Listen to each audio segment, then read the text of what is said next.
The year is 1279 BCE. The Nile still sleeps, but within the walls of Pharaoh, the great house, a figure rises. Not a myth, not a statue carved in stone.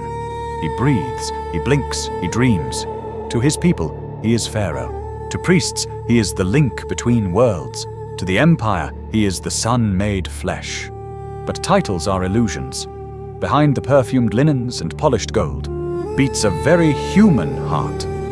Servants kneel, heads bowed low. They do not speak unless spoken to. Outside, the capital of Pi-Ramesses stirs to life. Markets yawning open, oxen pulling carts, priests chanting the sun awake.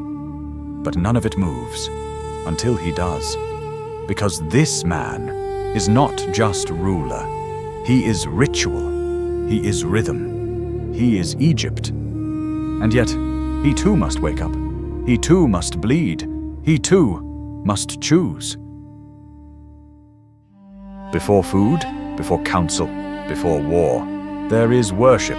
At dawn, Pharaoh enters the temple of Ra, not as a worshipper, but as the son of the sun. Incense clouds the air, a blend of frankincense, myrrh, and desert thyme. Chants echo through the hypostyle halls, 1,000 voices lifting a single name.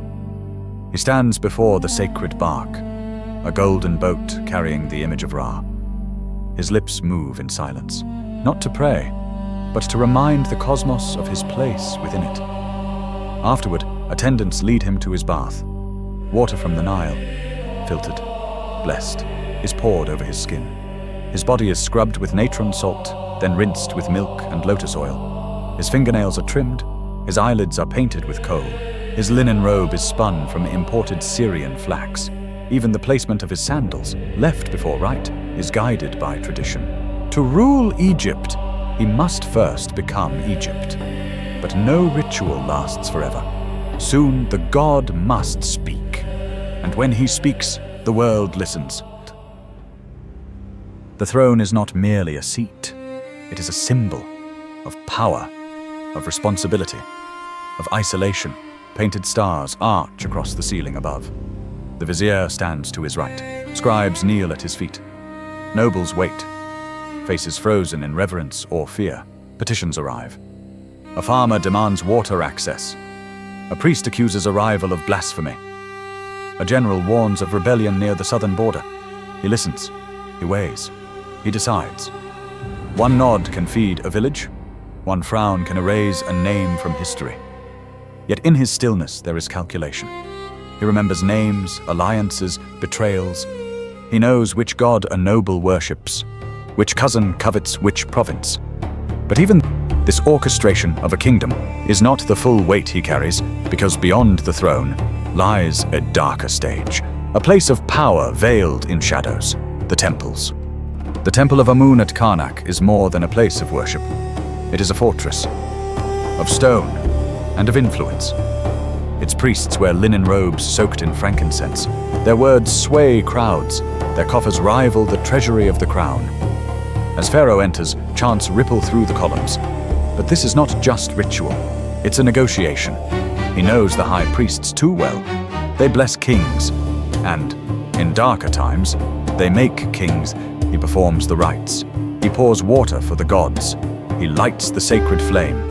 He bows at the statue's feet. But he also watches their eyes, measures their silences. He needs them, but they need him more. And so, like a game of Senate, each move is deliberate. One misstep, and he's no longer a god, just a puppet in golden robes. Still, there's a sanctuary left. One place the priests do not reach. The palace, where the sacred meets the human, and divinity learns to bleed. Behind limestone walls and papyrus screens, Egypt's greatest theater unfolds. The palace is not silent. It breathes with intrigue, laughter, whispers, schemes. The great royal wife awaits him. Her beauty is not the kind sung by bards. It is calculated, crowned with intellect, wrapped in legacy. Today, she brings news. The Prince of Kush sent no tribute. The northern vizier grows too bold. The people whisper of a second wife rising in influence. Pharaoh listens. She does not flatter him. She warns him. And when he turns to walk away, she says just one word, member. Her presence lingers longer than perfume, more potent than any blessing. Elsewhere, children chase one another across sunlit halls. Some are sons, some are not. Concubines speak in riddles. Eunuchs bow without blinking. Scribes listen even when uninvited. Pharaoh eats alone. Baked fish from the Nile, barley bread with honey, dates soaked in wine. His guards taste each bite first. His breath smells of mint and fear. Because even here, within his marble sanctum, no one is truly safe. The desert is not a playground, but Pharaoh makes it one. He rides a two-wheeled chariot of cedar and bronze. Horses pound the earth, dust spiraling behind. The prey, gazelle, jackal, sometimes a lion. But the true hunt is symbolic. To miss a shot is to appear weak. To fall is to be mortal. He fires. The arrow strikes, the crowd cheers. But his brow still sweats, his muscles ache. This is the only time he breathes like a man, not a god. And yet, even in his silence, he is watched. By servants, by spies, by the gods, but perhaps most of all, by himself. As stars appear above the palace walls, Pharaoh retires to a room painted like the heavens. Anubis watches from the walls. Hathor smiles from the ceiling. He lies alone. His fingers trace the linen sheets. His thoughts drift to the Duat, the shadowy realm of the dead. There, he must pass gates, defeat demons, answer for every decision made. He recites words from the Book of the Dead. I have not stolen, I have not killed. My heart is pure. But is it? Will Anubis weigh his heart and find it lighter than a feather? Or will Amit, the devourer, tear it from existence? He built pyramids, he stored scrolls, he hoarded spells, and yet he fears. Not death, oblivion, because to be forgotten in Egypt is the true death. The desert remembers little. Temples crumble, names fade, dynasties vanish like sand in the wind. But every now and then, a statue remains. A scroll is found, a tomb speaks. They once called him a god. They knelt, they worshipped, they obeyed. But history did not kneel. It wrote with a colder hand. And when it did not describe a deity.